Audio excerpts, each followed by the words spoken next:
Continuing our coverage, 11 Alive's Teresa Bowles was covering the Trump campaign tonight. She gives us the highlights from the former president's rally that was held in Rome.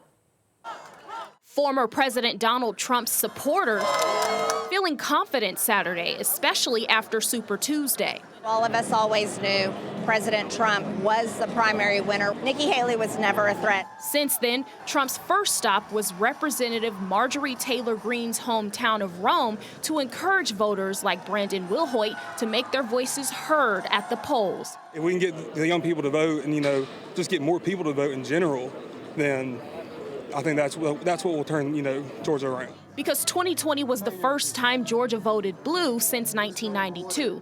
Representative Mike Collins said to stop a repeat, supporters have to treat elections like a season instead of a day. Republicans have always been very traditional. We like to vote on Tuesday.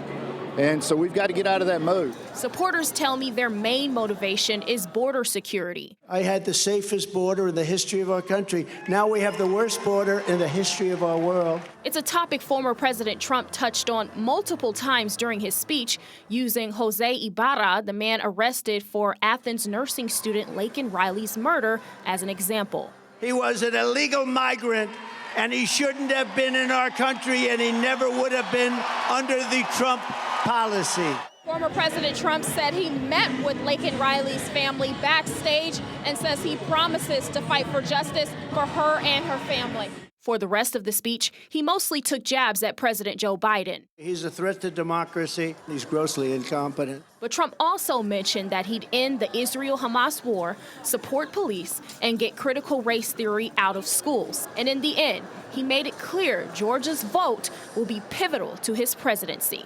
Everybody's looking to us. We're the last stand of freedom. We need Trump back in office. In Rome, Teresa Bowles, 11 Alive News.